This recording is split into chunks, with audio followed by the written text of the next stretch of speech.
Look ahead. Look ahead தானே? Look ahead. முன்னாடி பாடுறா, பின்னாடி பார்க்காத. பின்னாடி பார்க்காத, முன்னாடி பார். நம்முடைய பின்னிலைமையை விட நம்முடைய முன்னிலைமை அதிகமாக இருக்கும். அப்போ பின்னிலைமையை பார்த்து நீங்கள் என்ன பண்ண போகிறீங்க?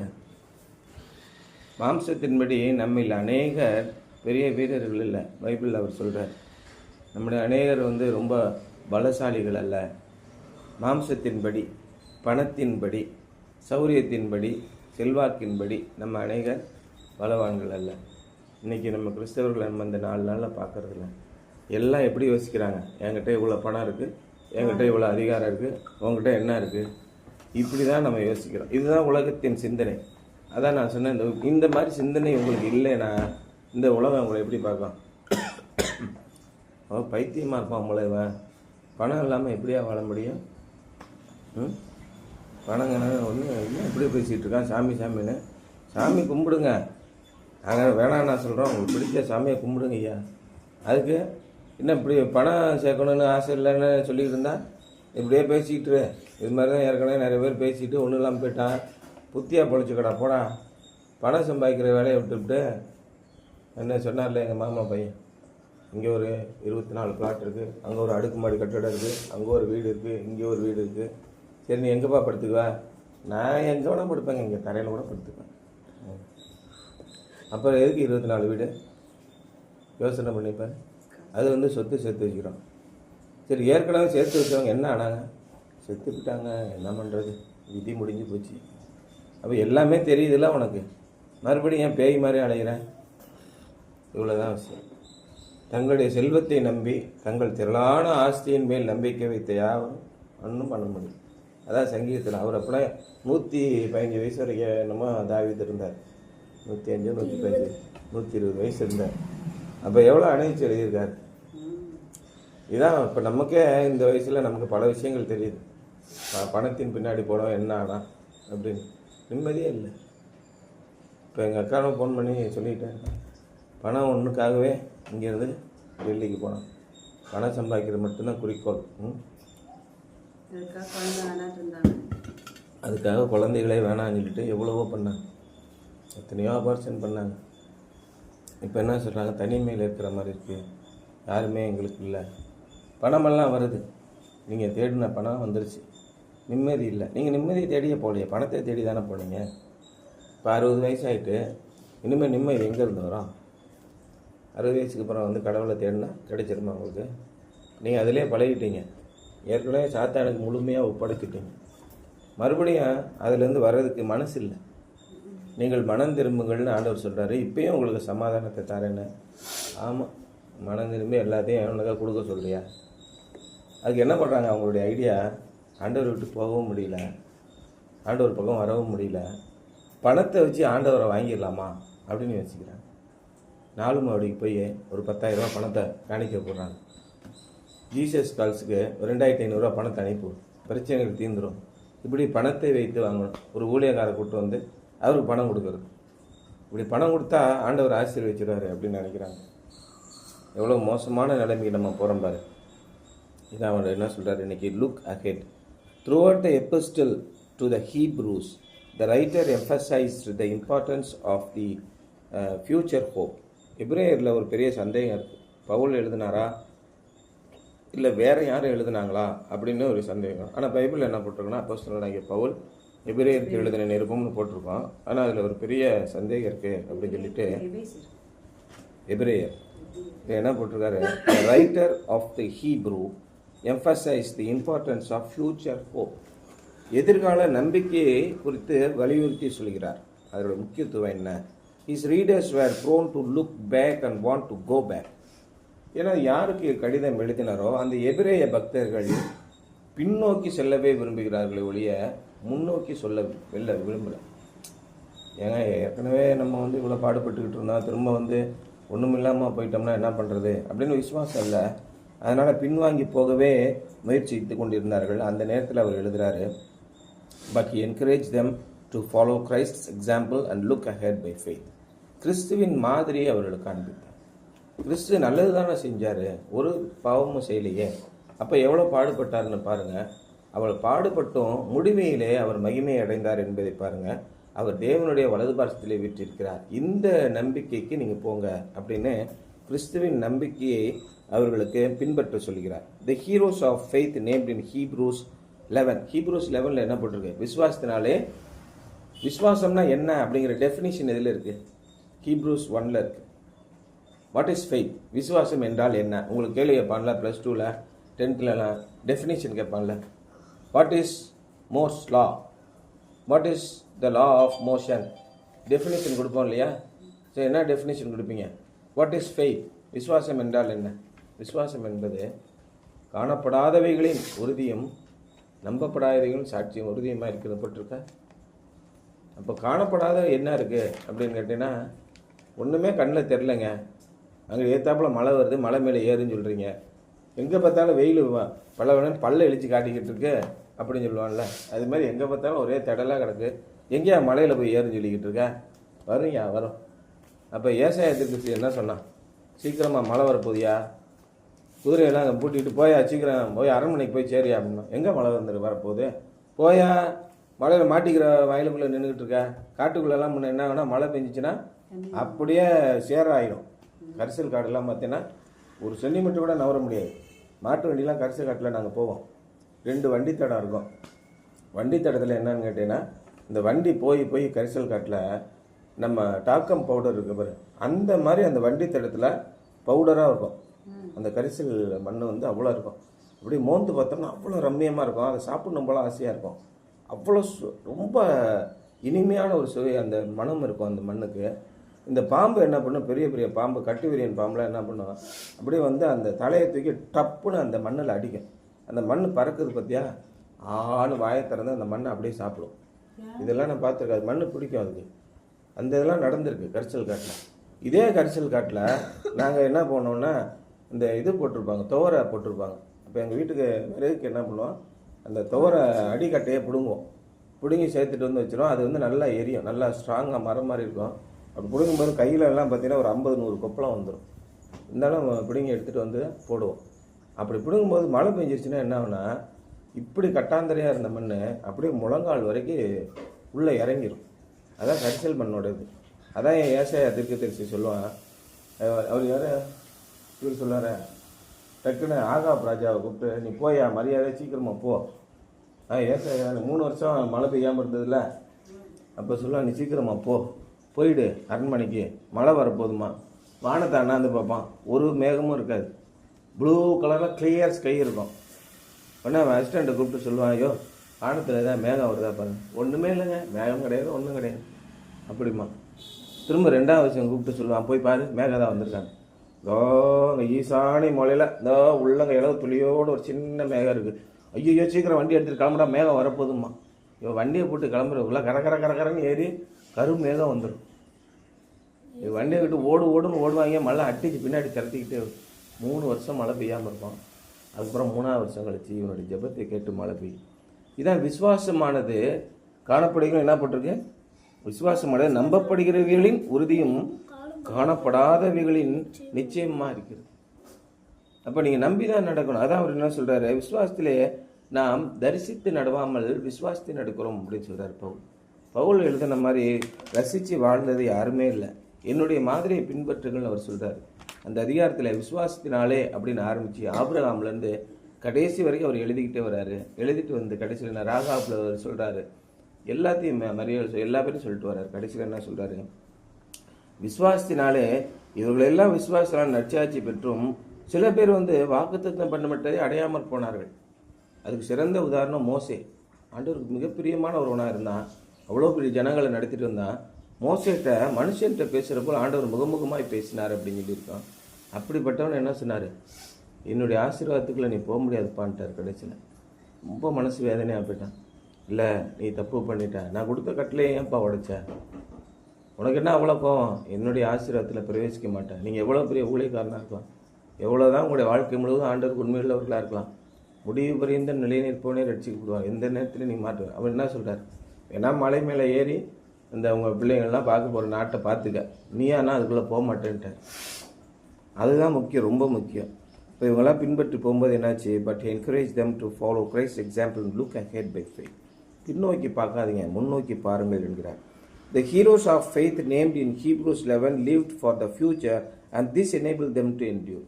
இப்போ விசுவாசத்தினாலே சில பேர் வாக்குத்தத்தம் பண்ணப்பட்டு அடையாமல் போனார்கள். என்ன விசுவாசம்னா, என்னுடைய பிள்ளைகள் அடைந்து கொள்வார் என்று பார்த்துட்டு போனார். அப்போ like Peter, when we get our eyes off faith of the Savior, we start to sink. அப்போ என்ன பண்ணுறோம்? நம்முடைய கண்களை, விசுவாசத்தின் கண்களை நம்முடைய இரட்சகரிடத்திலிருந்து விலக்கும் போது, உங்களுக்கு என்ன சோதனைகள், என்ன துன்பங்கள், என்ன மனவேதனைகள் வந்தாலும் நீங்கள் டக்குன்னு ஆண்டவர்கிட்ட போய் சொல்லிடுங்க. உங்களுக்கு மன நிம்மதி, சந்தோஷம் வந்துடும், நிச்சயமாக வரும். இதை நம்ப மாட்டாங்க, கிறிஸ்தவர்களே கூட நம்ப மாட்டாங்க. ஏன் நம்ம சர்ச்சு ஃபாதரே கூட நம்ப மாட்டாங்க. அது சரி, நீங்கள் சொல்கிற சேர்த்தான் இல்லைன்னுலாம் சொல்ல மாட்டாங்க. ஆமாம்மா வாங்க வாங்க பேசிக்கிட்டே போவோம் அப்படின்னு சொல்லுவாங்க. இந்த படத்துலலாம் சொல்லுவாங்கல்ல, நீங்கள் சொல்கிற உண்மைதான், வாங்க இது மாதிரி தான் நானும் பேசிக்கிட்டு இருந்தேன், வாங்க அப்படியே பேசிக்கிட்டே போவோம், எங்கே கீழ்ப்பக்கத்துக்கு போக வேண்டியதான். நீங்கள் விசுவாசத்தினாலே நடங்கள்னு சொன்னால் எல்லா பேரும் உங்களை என்ன நினைப்பாங்க? ரைட்டு, ரொம்ப முத்திருச்சு அப்படின்னு தான் நினைப்பாங்க. ஆனால் நீங்கள் என்ன பண்ணுங்கள்? நான் பைத்தியக்காரனாகவே இருந்துக்கிறேன், அப்படியா, நான் ஆண்டவர் மீதே பற்றுள்ளவனாக இருக்கிறேன். சரி, ஆண்டவர் இதுவரைக்கும் உனக்கு என்ன செய்திருக்கிறார்? என்னுடைய ஜெபம் ஒன்றை கூட அவர் தட்டவில்லை. தாவீது ராஜா தான் சொல்கிறார், ஆண்டவரே என்னுடைய விண்ணப்பத்தை தள்ளாமல் இருந்தீர்கள அப்படி சொல்லி ஜெபிக்கிறேன். நம்ம அப்படியே பார்த்தோம்னா ஒன்றொன்றையும் அதுதான் நான் சொல்ல, கவுண்ட் யுவர் பிளெஸிங்ஸ் படிச்சிருக்கீங்களா? Count your blessings, name them one by one. ஒன்று லிஸ்ட் பண்ணிகிட்டே வா. எத்தனை ஆசீர்வாதங்கள், ஒன்று கூட நான் ஜெபித்ததை ஆண்டவர் தட்டலை. அவருடைய சித்தத்தின்படி நீங்கள் எதை கேட்டாலும் அதை உங்களுக்கு தருவார். என்னுடைய சித்தத்தின்படி நீங்கள் எதை கேட்டாலும் தருவார். அற்ப காரியங்களாக இருந்தாலும் சரி, மகா பெரிய காரியங்களாக இருந்தாலும் சரி, எல்லாவற்றையும் தருவார். உங்களுடைய வாழ்க்கையில் நீங்கள் எதை அடைய வேண்டுமோ ஆண்டவர்கிட்ட கேளுங்க, கண்டிப்பாக செய்வார். 100% விசுவாசத்தினாலே அவர்கள் வாக்குத்தத்தம் பண்ணப்பட்டதை அடைந்தார்கள். வயசு 100 வயசாகிட்டு, குழந்தையெல்லாம் கிடைக்காது, வாய்ப்பே கிடையாது. ஆனால் நம்பிக்கிட்டே இருந்தார், கிடைச்சது. அவருடைய சந்ததி இன்னைக்கு மிகப்பெரியதாக இருக்குது இல்லையா? ரொம்ப முக்கியம். Since Christ is the author and the finisher of the faith, of our faith, trusting him releases his power in our lives. விசுவாசத்தை துவக்குகிறவரும் விசுவாசத்தை முடிக்கிறவரும் ஆகிய கிறிஸ்து, அதான் ரொம்ப முக்கியம். அதான் எனக்கே நேற்று காலையில் ஒரே சிந்தனை. அந்த வேதவாசனம் படிக்கும்போது, எதுக்கு ஆடு மேய்ப்பர்களுக்கு போய் ஆண்டவர் சொல்லணும்? இயேசு கிறிஸ்துவின் பிறப்பு வானத்திலிருந்து மேய்ப்பர்களுக்கு வெளிச்சம் வந்துச்சான். மேய்ப்பர்களுக்கு போய் இயேசு இன்று கிறிஸ்து என்னும் ரட்சகர் உங்களுக்கு பிறந்திருக்கிறார் மேய்ப்பர்களுக்கு போய் சொல்கிறாங்க. கிறிஸ்து என்னும் ரட்சகர் மாடு மேய்க்கிறவனுக்கு போய் சொல்லி என்ன புண்ணியம்? ஊர் உலகத்தில் சொன்னால் 4 பேர் போய் பார்ப்பாங்க, ஒரு விளம்பரமாக இருக்கும். மேய்ப்பர்கிட்ட போய் சொல்லி ஒரு 15 பேர் அங்கே படுத்துக்கிட்டாங்க. அவங்க போய் சொல்லி அவங்க என்ன பண்ணிட்டாங்க? போய் இயேசுவை போய் பார்த்துட்டு பேசாமல் வீட்டுக்கு போயிட்டான். ராஜா கேட்குறேன்னு, இதம்மா கிறிஸ்து பிறந்திருக்காருன்னு சொல்லி சாஸ்திரிகள்லாம் வராங்க. சாஸ்திரிகள்லாம் சொன்னால் கரெக்டாக இருக்கும், வான சாஸ்திரம் ஜோசியம் சொன்னால் கரெக்டாக இருக்குங்கய்யா. என்னன்னு தெரில, அவங்க கரெக்டாக மிகப்பெரிய ஆட்கள்லாம் வந்திருக்காங்க. எங்கே பிறந்திருக்கான்? நம்ம ஊர்லேயே பிறந்திருக்கான், தேடிப்பார். என்னன்னு தெரிலங்க, யாருமே ஒன்றும் பிறந்த மாதிரி தெரில. ஆனால் மேய்ப்பர்களுக்கு போய் சொல்கிறாரு ரகசியமாக. அங்கே இங்கே இருக்கிற மேரிக்கு போய் சொல்கிறாரு, எலிசபெத்துக்கு சொல்கிறாரு, யோசேப்புக்கு சொல்கிறாரு, கிறிஸ்து உங்களுடைய வயிற்றில் பிறப்பார் அப்படின்னு சிமியோனுக்கு சொல்கிறாரு. ஒரு 4-5 பேருக்கு. என்னையா அது, உலகத்தை ரசிக்கிற ரசிகர் வந்திருக்காரு, ஏன் உங்களுக்கு சொல்கிறீங்க அப்படின்னா, ஆண்டவருடைய திட்டம் என்ன இருந்ததுன்னா, ஒடுக்கப்பட்டவர்களுக்கு, அடிமைத்தனத்தில் இருப்பவர்களுக்கு தான் விடுதலை. ஏற்கனவே உங்கள்கிட்ட ஏகப்பட்ட பணம் இருக்குது, உன்னால் எல்லாமே செய்ய முடியும், உனக்கு ஆண்டவர் தேவையில்லைப்பா, போய்க்கோ, உன் பணத்தை வச்சு என்ன வேணால் செய். யாரும் மனம் திரும்பி நீங்கள் ஆண்டவரை தேடுகிறீர்களோ உங்களுக்கு விடுதலை உண்டு, அவங்களுக்கு விடுதலை உண்டு. அந்த மேய்ப்பர்கள்லாம் யார்? கோயிலுக்கு நேர்ந்து விட்ட ஆடு மாடுகளை மேய்க்கக்கூடிய மேய்ப்பர்கள். அந்த மேய்ப்பர்கள் என்ன நிலைமையில் இருந்தாங்க? எப்போ வேணால் அந்த ரோம இராணுவம் இங்கிட்ட அங்கிட்டு போகும்போது அவனை அடித்து துன்புறுத்துவான். அவங்க இரவும் பகலும் பணியில் கடந்துக்கிட்டு இருக்கணும். அவங்கள போய் தூக்கிட்டு வாடா அப்படின்னு சொன்னால் அவன் தூக்கிட்டு போகணும். ஆடு மாடுகள்லாம் தூக்கிட்டு போயிடுவான். இப்படி பலவிதமான இன்னல்களிலே அடிமை தலையில் இருந்தவர். அடிமை தலையில் இருப்பவர்களுக்கு, ஒதுக்கி வைக்கப்பட்டவர்களுக்கு, ஒடுக்கப்பட்டவர்களுக்கு தான் ஆண்டவர் வருகிறார். இதுதான் அந்த உண்மையான செய்தி. அப்போ யாரெல்லாம் என்னிடத்திலே வல்லமை இல்லை ஆண்டவரே எனக்கு உதவி செய்யுங்கன்னு கேட்குறாரோ, since the Christ is the author and finisher of faith, trusting him releases his power in our lives. சத்துவமற்றவர்களுக்கு சத்துவத்தை கொடுக்கிறார், வல்லமை இல்லாதவர்களுக்கு வல்லமையை கொடுக்கிறார். அவரை நீங்கள் நம்புங்கள், விசுவாசிங்கள். I could try to follow the example of some great athlete for years and still be failure. நான் வாழ்க்கையில் பெரிய தடகள போட்டி வீரர்கள், இந்த டென்னிஸ் இப்போ அடிச்சுட்டு இருக்கான்ல,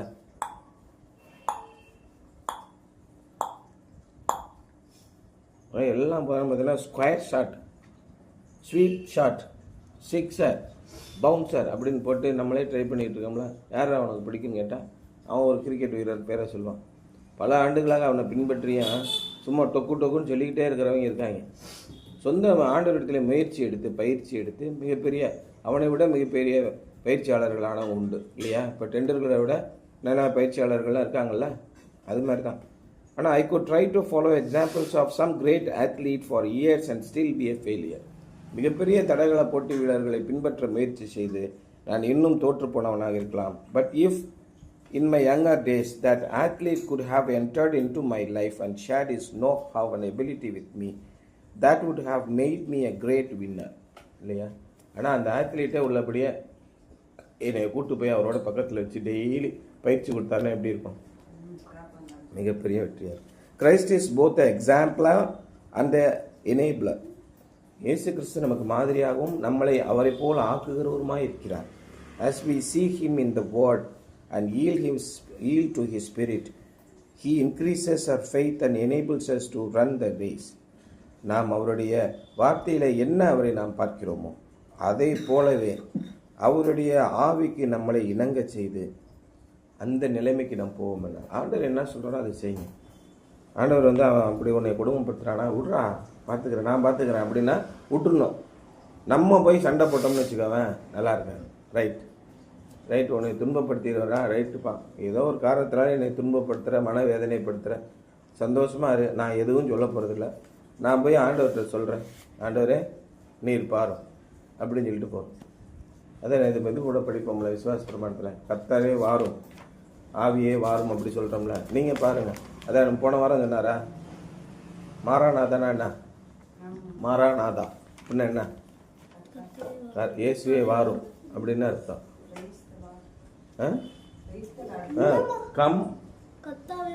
கம் ஓ லார்ட், அதான் மாராநாதா, ஆண்டவரே வாரும் அப்படின்னு அர்த்தம். ஏன்னா எங்களுடைய பாடுகள் எங்களை மீட்க.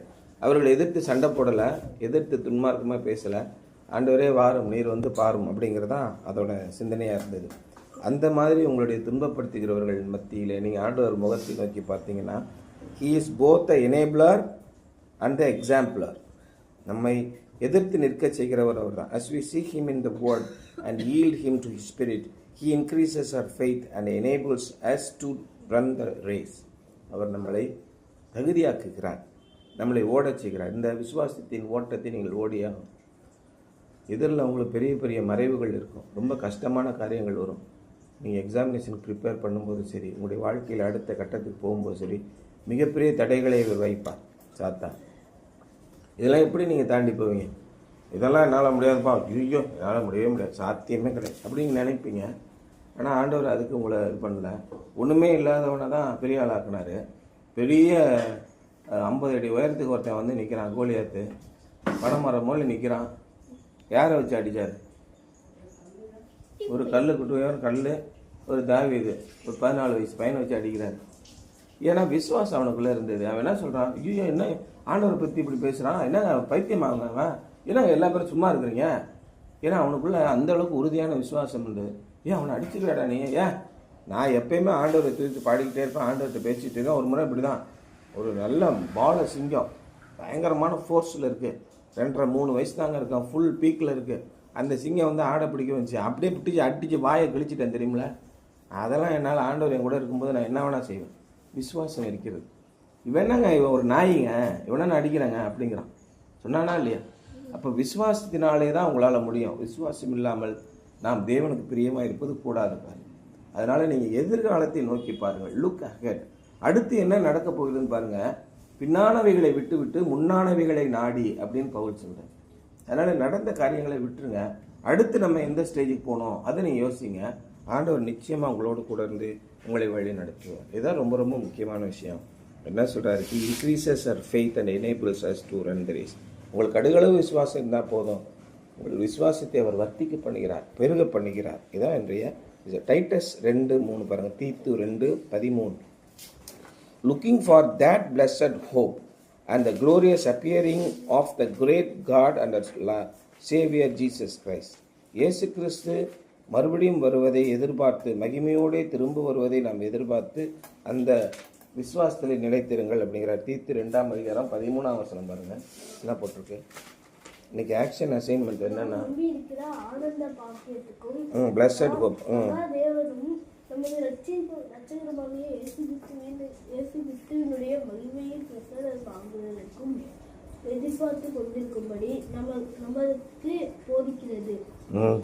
Decide to focus your eyes on Jesus Christ for the challenges you will face today. இன்றைக்கு நீங்கள் எதிர்கொள்ளும் சவால்களை சமாளிப்பதற்கு நீங்கள் இயேசு கிறிஸ்துவை பாருங்கள். உங்கள் கண்களின் வாயிலாக இயேசு கிறிஸ்துவை பாருங்கள். Thank him and for the uncertainties of life in the future. எதிர்காலத்திலே நிச்சயமற்ற தன்மை இருக்குது.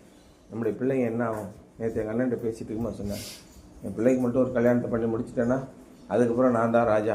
அதுக்கப்புறம் பையன் இருக்கணும், பொண்ணு பார்க்குறது அதெல்லாம் ஒரு விஷயம் கிடையாது, அவனை ஒரு உண்டு இல்லைன்னு பண்ணிடுவேன்னு அர்த்தம். எப்படி? தன் சுய வலிமையில் நீங்கள் நம்பியிருந்தீங்கன்னா எங்கிட்டு போவீங்களோ தெரியாது. வாழ்க்கையில் நிச்சயமற்ற தன்மைகள் இருக்கிறது. நீங்கள் எல்லாத்துக்கும் அன்பினாலே நிறையப்பட்டவர்களாக பாருங்கள். இது ரொம்ப கஷ்டமான விஷயம். ஆமாம் பார்ப்போம் அன்பினாலே நிறையப்பட்டு ஏற்கனவே நோட்டினாங்க அப்படின்னு கண்ணாமடான்னு பேசுகிறாங்க. நிறைய பேர் நான் பேசியிருக்கேன், கண்ணாமடான்னு பேசுவாங்க. ஆமாம், விஸ்வாசி கிழிச்ச போடா, விஸ்வாசம் அது மயிராது இப்படிலாம் சொன்னல. ராஜா சொன்னால ஹைகோர்ட்டாவது மயிராது சொன்னால, அது மாதிரி சொல்கிறாங்க. நிறைய பேர் சொல்கிறாங்க, அசிங்கமாக பேசுகிறாங்க. ஆண்டவரை பற்றி சொல்கிறாங்க. ஆமாம், ஆண்டவர் அந்த ஆள் போய் தொங்கிட்டு செத்தான், அவனுக்கே ஜாதகம் தெரியல, கொண்டாட்டியும் கிடையாது, பிள்ளையும் கிடையாது, குடும்பத்தோடய சேரவே இல்லை, அவனை பின்பற்றி நீங்களும் குடும்பத்தோட சேராமல் அப்படியே ஊருக்கு மேலே போங்க அப்படின்னு நிறைய பேர் சொல்கிறாங்க. ஏன்னா அவங்களுடைய முடிவு எப்படி இருக்குன்னு போய் பாருங்கள், ரொம்ப அனாதையாக கிடக்குது. இயேசு கிறிஸ்துவை பின்பற்றினவர்கள் எப்படி இருந்தாங்க? அதான் கவுண்ட் யுவர் பிளெஸிங்ஸ். இதுக்கு முன்னாடி பாருங்கப்பா, நீங்கள் பார்த்து நடங்க. ஒன்றுமே இல்லை. இந்த வரலாறு பைபிள் எதுக்கு எழுதியிருக்கிறது என்றால், இயேசு கிறிஸ்துவனுடைய பிள்ளைகள் எப்படியெல்லாம் நடந்தாங்க, அவங்களுக்கு என்னென்ன விதமான ஆசீர்வாதங்களை பெற்றுக்கொண்டார்கள். விசுவாசித்தவர்கள், அதெல்லாம் 11ஆம் அதிகாரத்தில் விசுவாசத்தினாலே ஒன்றா போட்டுட்டு வர எவ்வளோ தூரம் வரைக்கும் கண்டார். உங்களுடைய வாழ்க்கையிலே விசுவாசத்தினாலே நீங்கள் எதை அடைந்திருக்கிறீர்கள், அதை தான் நீங்கள் முக்கியமாக பார்க்கணும். அப்படி நீங்கள் பார்க்கும்போது decide to focus your eyes on Christ Jesus for challenges you will face today and for the uncertainties of life in the future. Thank him for that. His power is released as you trust him. அவரை நாம் விசுவாசிக்கும் போது அவருடைய வல்லமை எப்படியாக நம்முடைய பக்கமாக வந்திருக்கிறது யோசிச்சு பாருங்கள். அற்புதமான காரியங்களை தேவன் செய்திருக்கிறார். இன்னைக்கு வரைக்கும் நாங்கள் பார்க்கும்போது நாங்கள் கேட்டதெல்லாம் அவர் கொடுத்தார். அதான் கேட்டார்கள், அவர்களுக்கு அவர் காடைகளை வரிசைக்கு பண்ணினார் அப்படின்லாம் இருக்கும்.